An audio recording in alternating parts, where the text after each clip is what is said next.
जाऊन मोहम्मद अली रोड आणि नल बाजार भेंडी बाजार मध्ये एका कोणाला तरी दाढी आणि गोल टोपीवाल्याला कानफडीत फडवा ना. ते काय मराठी शुद्ध मराठी बोलतात की काय?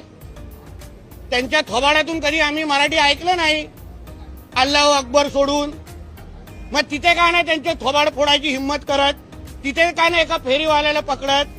म्हणून अशा पद्धतीचे प्रकार वारंवार अगर आमच्या हिंदूंवर होत असतील ना तर आमचं पण सरकार तिसरं डोळं उघडेल हे तरी लक्षात ठेवावं.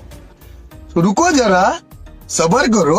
काही दिवसांपूर्वी नितेश राणेंनी सांगितलं की दाढी आणि त्या गोल टोपीवाल्यांकडे जा आणि त्यांना विचारा मराठी येते की नाही.